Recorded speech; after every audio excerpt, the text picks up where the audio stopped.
What up, guys? Johnny W. Every now and then I get asked, why did you become a raid leader? I get asked, what can I do to become a raid leader, and what do I enjoy about this? Well, I can for sure at least answer what can I do to become a raid leader. So this video I'll just go over some little tricks that you can do in order to effectively raid lead a group, and what you need to know about raid leading, at least as to what it pertains to in the Shatters as a specific dungeon, since that is the only place where I am staff and I can't really speak for any other endgame dungeon. But besides that, some of these tricks may carry over if you want to lead in halls or pest control or whatever other Realm of the Mad God or raid leading you want to do, but hopefully this gives you a crash course in what it takes to become at least effective when controlling a group in other raid leader specific instances. As far as general raid leading goes, there is the mini-map to focus on. If you want to be effective, this also carries over to other dungeons, but to effectively raid lead you need to know what the group is doing and where they're going, and basically keep track of any kind of rushers that you might have, as well as look for people that are peeking. People peeking are generally the people that cause problems during a raid, so in order for things to go as smoothly as possible, you need to absolutely watch your mini-map. This is one of the big things that I see raid leaders that are just starting not really do. For a lot of us, it's kind of second nature to always glance up there, but you can see in this clip I'm zooming in just because we have our boy Hokey Man up there going into second, and generally a raid leader wants to keep track of everything that's going on in the dungeon, as well as what they're actively doing, but you basically do have to keep checking your mini-map every now and then.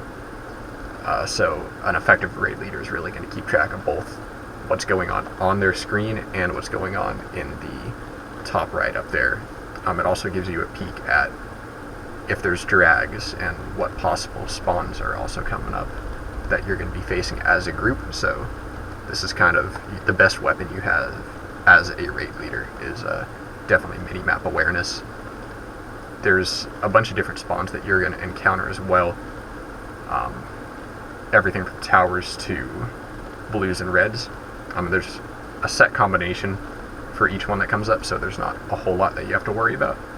But what I will show you is a chart, and you can always pause the video at this point, but it basically tells you every spawn that you're going to encounter, because in Shatters at least there is not a randomized map. You're going to encounter the same map pretty much every time. Not pretty much every time, but every time really. So spawn callouts are basically the Shatters version of map reading. And realistically, this video would take far too long if I were to in-depth explain pretty much every spawn, but generally you can pause this chart and see the dangers and spawns that come with it, as well as what they look like on the mini-map, as I said previously. I'll just keep it simple by saying towers are the easiest to deal with, and 7 blues are the toughest to deal with. The situation may change depending on if there's a whole bunch of spawns grouped up, but generally if you know these spawns and you know the dangers that are associated with them, you'll be able to lead your group relatively effectively. There isn't a whole lot of special situations, but generally if you know what dangers are coming, you also know how to handle said dangers. Another thing a raid leader obviously needs to be aware of is the classes that are coming to the raid. You can see this is a sample AFK check for Pup Shatters. You have your reacts for the number of raiders that are coming, you have the key that will be popping, your switch rushers, and reactable classes. Now, reactable classes and knowing what reactables you have are one of the biggest things about being an effective raid leader. You can see our Mystic reacts and our Trickster reacts are right here, and realistically those are probably the two most important classes to have. If you don't have a Trickster or a Mystic during a raid, at least in Shatters, the run will be going very differently, and it is up to you as an effective raid leader to understand what needs to be done. If you don't have a Mystic, just like you need to understand what needs to happen if you don't have a Trickster. For example, if you don't have a Mystic, your first Mystic rush in the courtyard is obviously not going to happen. You're going to have to clear each spawn out individually. Just like if you don't have a Trickster, you're obviously not going to be able to get Secret unless you have a Planewalker Rogue, and you will need to be able to effectively go into third switch and clear it out, as well as not be able to decoy up top at third boss or stasis the footballers at third boss, and have to plan your boss fight accordingly. And it goes without saying that an effective raid leader knows every single boss in the dungeon, That would be the Forgotten Sentinel, the Twilight Archmage, and the Forgotten King. Depending on your group DPS and the classes you either have excess of or the classes that you lack, the boss fight can go in very different ways, such as a full non-insta on the Forgotten King, or going right above boss and stasising if you have the resources. But an effective raid leader is going to know what style of boss fight they're going to have. Are they going to have a drawn-out boss fight since you don't have a warrior or paladin buff? Are you going to do a non-insta on third boss since you don't have the mystic to stasis the footballers? Are you going to have to go into rage phase at second boss because you're doing a 3-man run? It really depends, and it's up to the raid leader to look at the group, look at the classes that they have, and recognize what they're going to need to do for each specific boss fight. So while you don't necessarily have to have textbook knowledge of each boss fight, it is very valuable to know the different things that the bosses can do based on your group's DPS.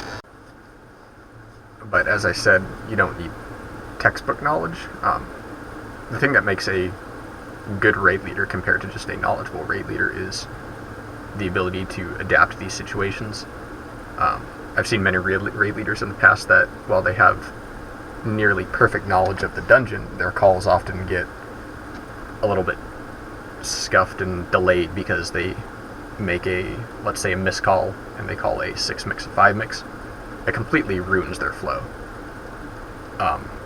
A lot of our raid leaders, including some of our oldest ones and veteran raid leaders, they still mess up every now and then. The key that makes them, or I guess the thing that makes them veteran and the thing that makes them effective at leading raiders through, is they don't dwell on their mistakes. They're constantly looking to improve, and they know that a single bad call isn't going to ruin the entire raid. A lot of incoming raid leaders get incredibly nervous. They think that, they make one missed call, it's over. And that's really not the case. Raid leading is kind of a never perfect thing. Even our upper staff always get feedback from each other to make sure that we can constantly improve. So generally, if you want a raid lead, I would suggest read up on the dungeon and go for it. Apply for TRL apps. Worst comes to worst, you don't get in this time and you just practice more. And a lot of people think that just because you didn't make the cut one time means that you're forever blacklisted, and that's simply not the case. At least for our server, we just want to see that you know enough about the dungeon to safely guide the group through the boss fights and through the dungeon itself, and that you are improving throughout the trial runs that you do, because generally a imperfect raid leader that is excited to lead and wants to constantly improve himself is far, far better than a raid leader that may know enough but thinks that their runs are perfect despite them not being. So to close this out, since this is not a completely in-depth video, it's more of a crash course for those of you who are interested in leading, I would recommend that you go to Realmeye, research the boss fights, take any notes from this video that you might not know about map awareness and how it pertains to your runs, and go ahead and apply for TRL whenever the apps come up. The worst that can happen is that you have to wait a little bit since you haven't had enough practice, and all you really have to do for practice is to do ghost calls over the current leading raid leader. Since you're muted, obviously they won't hear you, and if you feel like you need some more guidance, or you have a silly question that you couldn't find the answer to in Realmeye or any other resource that you use such as Reddit, a lot of our staff are more than willing to help you out. Just shoot them a DM and explain that you want to get into raid leading and you had a couple questions, and I can promise you that there are plenty of us here that would be willing to help you out. So I hope this has served as a little bit of a resource, and I hope to see you in runs in just a little bit.